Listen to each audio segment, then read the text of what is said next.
Said, I got lost in the fog. And they kept drilling him for the truth. And he said, it was an accident. Of course, they made a hero out of him because he was the first one who flew to Ireland. He nearly died along the way. His plane gas started leaking into his old plane, and he had to punch a hole with a screwdriver through the floorboard because it was pulling up around his feet, and it nearly caught the exhaust on fire, and he was just above the water and barely made it, but he made it. And then, you know, from then until now, you ever heard someone say he pulled the wrong way Corrigan? Football player catches the ball and goes the wrong way up the field? It's based on this fella who supposedly got lost going to LA, ended up in Ireland. Typically, when we're going that far the wrong direction, it's deliberate. You know, we've been looking at some stories in Luke chapter 15. We talked last night about the lost sheep. And you know, there's the story that you find here about, in verse 8, what woman having 10 silver coins, if she loses one, does not light a candle and sweep the house and seek diligently until she finds it? And when she finds it, she calls her friends and her neighbors together, saying, rejoice with me, I found the piece which I lost. Likewise, I say to you, there is joy in the presence of the angels of God over one sinner who repents. Now, the coin didn't know it was lost. A woman in Bible symbology, you know what it represents? Typically a church. Sometimes in our churches, we've got a precious lost coin, and we must make an effort to light the lamp of God's word and to sweep with that diligence and look through the community and find those precious coins that may not even know that they're lost. They used to be in the woman's house, but they've been misplaced somehow. Wonder how many churches have some precious silver that's been misplaced. And then we go to the sheep, he wanders, he doesn't know what's going on, he just gets lost. The coin certainly doesn't know, but when you get to the last story, it's not an accident, it's deliberate desertion. The prodigal son. Luke 15, verse 11, and then Jesus goes on, and he says, a certain man had 2 sons, and the younger of them says to his father, Father, give me the portion of goods that falls to me. So he divided to them his livelihood. And not many days after, the younger son gathered all together, and he journeyed to a far country, and there he wasted his possessions with prodigal or wild, wasteful living. You know, I used to think what this meant was that the boy said to his father, you know, I've been waiting for you to die so I get my inheritance. But you're taking too long and your health looks really good. So can you just, you know, pay up now? But it wasn't uncommon in Bible times for the younger son, maybe especially if he was engaged, to get his inheritance, to start his family, or at least part of it. But the boy evidently didn't have any marital prospects, and he didn't want to live under the father's thumb. He evidently didn't get along very well with his brother, and he said, look, I just want to get out from under Dad's rules and regulations. There was some tension. Dad's too strict and old-fashioned. You ever heard that? Boy, my mom and dad were so different. My dad was a Republican, my mother was a Democrat. My dad was a redneck, my mother was a hippie. When I got in trouble, my dad said military school.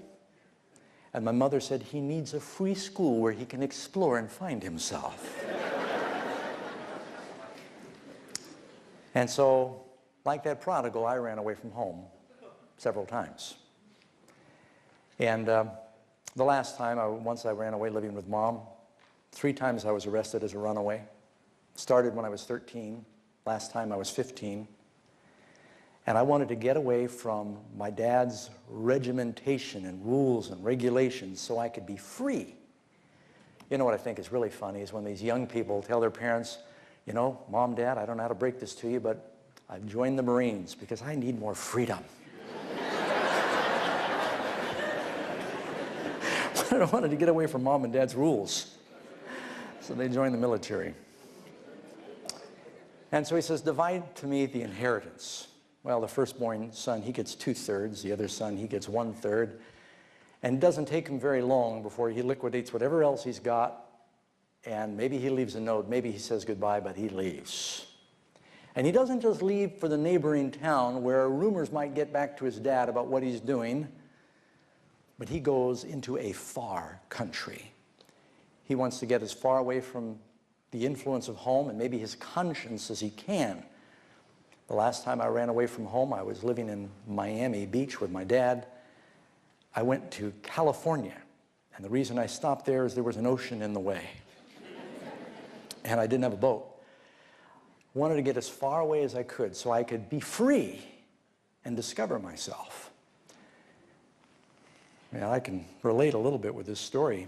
It says, while he was there in that far country, he starts out, he seems to be really having a good time. Got a little spare change. He's having fun with his friends. And he begins to run out of resources.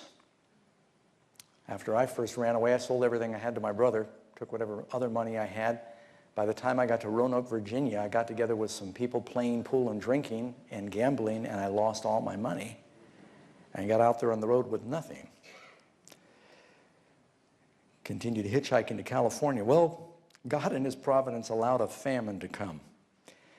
You know, sometimes when we run away from home, there is a period of enjoyment and pleasure. You'll have at least the illusion of freedom for a while. The Bible talks about the pleasures of sin for a season, and he did have a little bit of a party with his friends.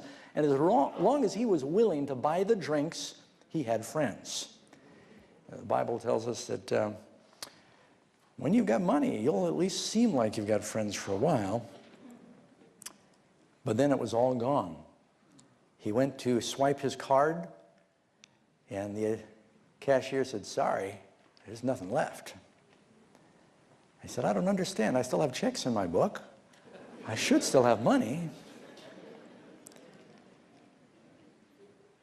And then they're simultaneous with running out of money, there came a famine in the land, and he began to be in want.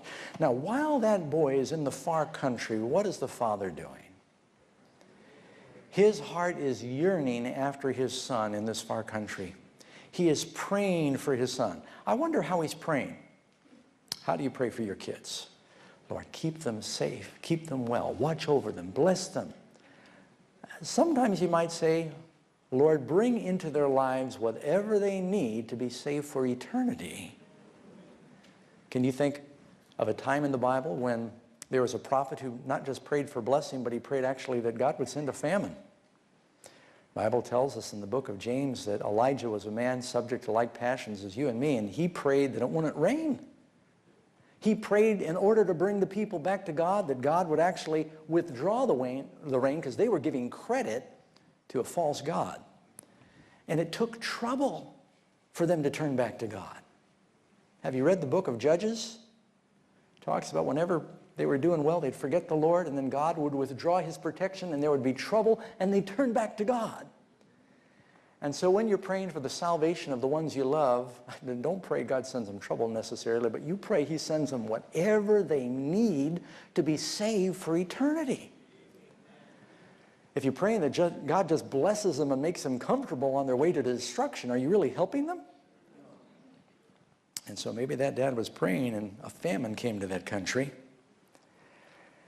And he had nothing to eat. Maybe one of his former bar buddies is the one who had the pig farm. And it says in verse 15, he went and he joined himself to a citizen of that country, and he sent him into the fields to feed swine. Now keep in mind, you've got Jesus, a Jewish rabbi. He's talking to Jewish listeners about this Jewish boy that goes into a far country, and he ends up tending someone else's pork chops. That was as low as you could get. In the Bible, if you wanted to talk about reaching the bottom, well, Jesus said, you don't give that which is holy to the dogs, and don't cast your pearls before swine.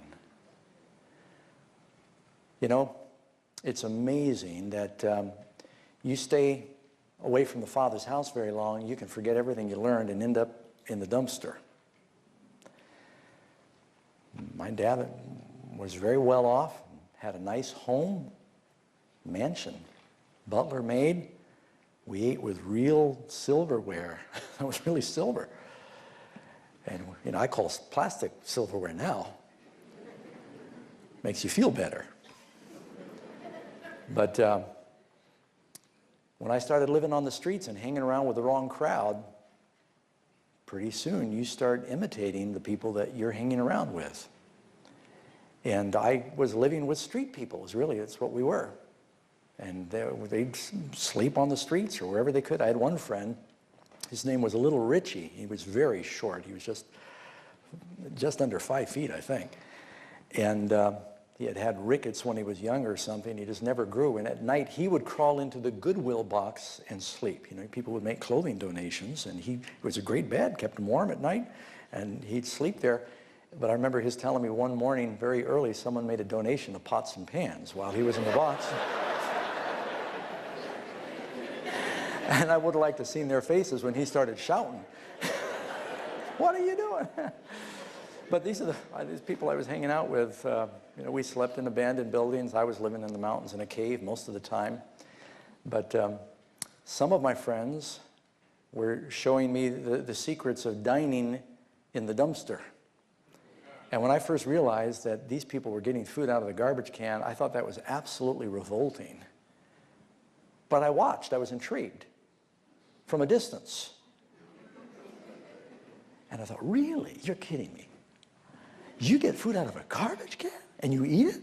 Oh man, there's good stuff in there. You know, they got cans, they're just dented, they're fine. When you open them up, you still hear them pop, they're good. And you know, these bananas, the peel's still good. Little brown, that's when they're sweet. And they were telling me all the, you know, the finer secrets of dumpster cuisine. That's all too much information. But I noticed what happened to me is I kept hanging around with these people, and pretty soon I'd get closer and closer to the dumpster, you know, make sure there's no witnesses, because that's not where we got our groceries when I grew up. And but it got easier and easier for me to get closer and closer, until pretty soon I would join them in an advisory capacity. I'd say, go over there, it looks like that's still good. That bread's still in the wrapper. And then I got to where I would reach over the side. It smells awful. But you know, if something still was in the container, I figured it hasn't been here long, it's probably safe. And you get hungry enough, you'd be surprised. You'll eat just about anything if you get hungry enough. But I've never been hungry enough to eat beets. Other than that first time I tried them. And then pretty soon I was climbing over the edge with the best of them and rooting around in a dumpster. And my grandparents heard about this. They lived not far away in Desert Hot Springs, and they told my father, did you know Dougie is getting food out of the garbage can behind the market? And here my father lived in a mansion? How do you think that made my father feel? When, you know, he grew up during the Depression, was a pilot in World War II, was part of that generation, worked hard so his kids would never suffer, and he tries to raise them with the best education, best opportunity, and then he hears, my son is getting food out of a garbage can. How do you think our Heavenly Father feels when, after he has paid so much that you might live in a mansion someday, that we go to the garbage of the devil's dumpster for happiness? It breaks his heart. And you know, you can get sick doing that. I got a friend found a great big old block of cheese in the dumpster. And even though the cheese may have been good, you know, you'll get sick if you eat 3 pounds of cheese.